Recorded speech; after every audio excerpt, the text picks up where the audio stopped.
Hi, this is Mike, and this is part 2 of the exhaust fan cleaning for a Mill City 500 gram roaster. As you can see, I've got this apart already. I went ahead, I've got cool air coming in, so I just shoved a piece of paper in there. I have not cleaned out this, vacuumed out this exhaust tube on my roaster yet, so I'm going to go ahead and do that in just a couple minutes. But I noticed that my airflow was not consistent. I was having it drop off and come back up, and it was throwing off some of my roast curves a little bit. So I called Mill City to ask them about it. There have been some people that have reported that it was possibly the dampers or the pot in the dial, the electronic portion of the dial where there was a problem. But I want to verify that. But for right now, I called Mill City and I talked to Nick actually, and Nick was very helpful as always. And he told me to take the impeller.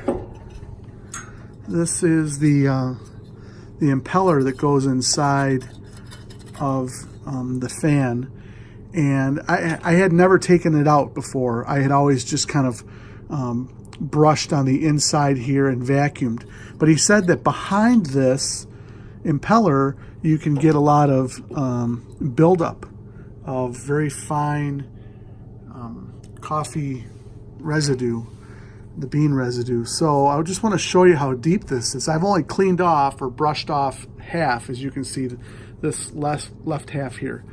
But just look how deep this is. So I'm just gonna, so it's not very easy to see in the video unless you kind of shove something underneath there. But there's quite a bit, and that's only this first half that I went ahead and started to brush off using a toothbrush. So I went ahead and I just started brushing on the inside of this.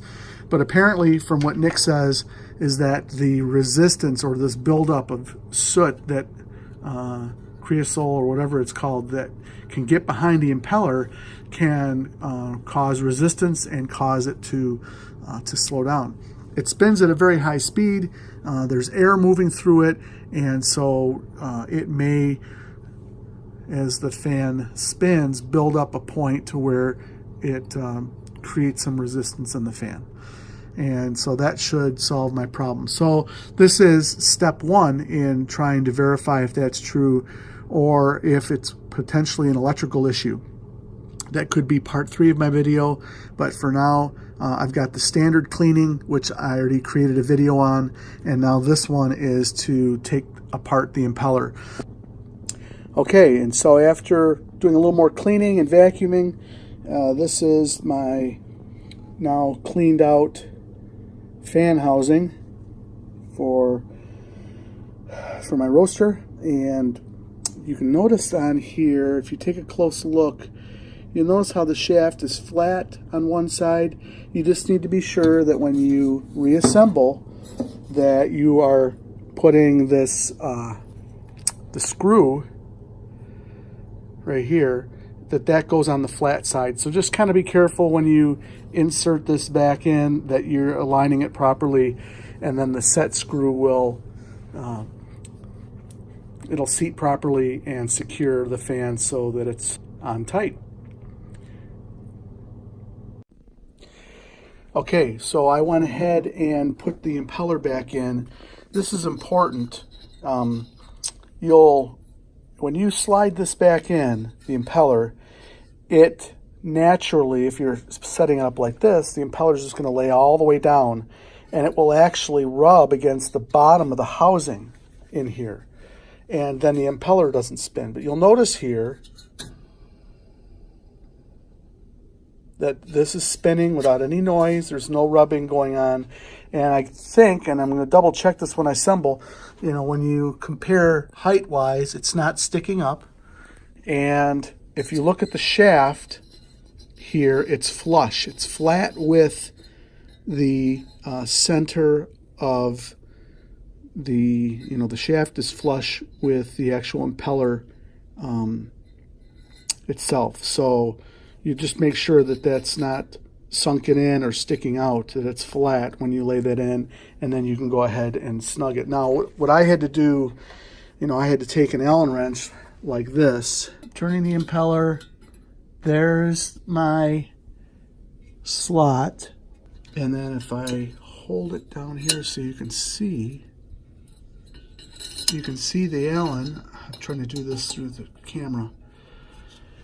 You can see it, how I've got it positioned in there.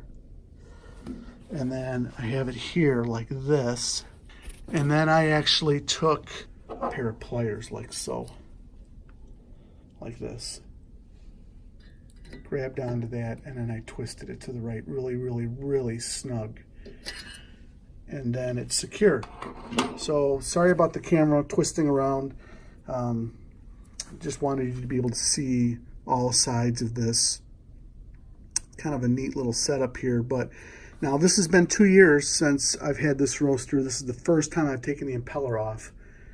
So if this is the fix, then it's an easy fix. It's not a big deal. This housing is going to go back, and I happen to mark this housing here. I had previously marked which screws go which. You can see the line that I put here with a marker, and then I'm going to line it up with that hole just so I know that I've got the right holes. Going to thread that back on, get this thing back together, and we should be good. As always, if you like what you see here on my YouTube channel and it's helpful, I encourage you to subscribe and also share some comments, suggestions, or if you have questions, go ahead and enter them in the comments area below the video, and we'll see you next time. Thanks.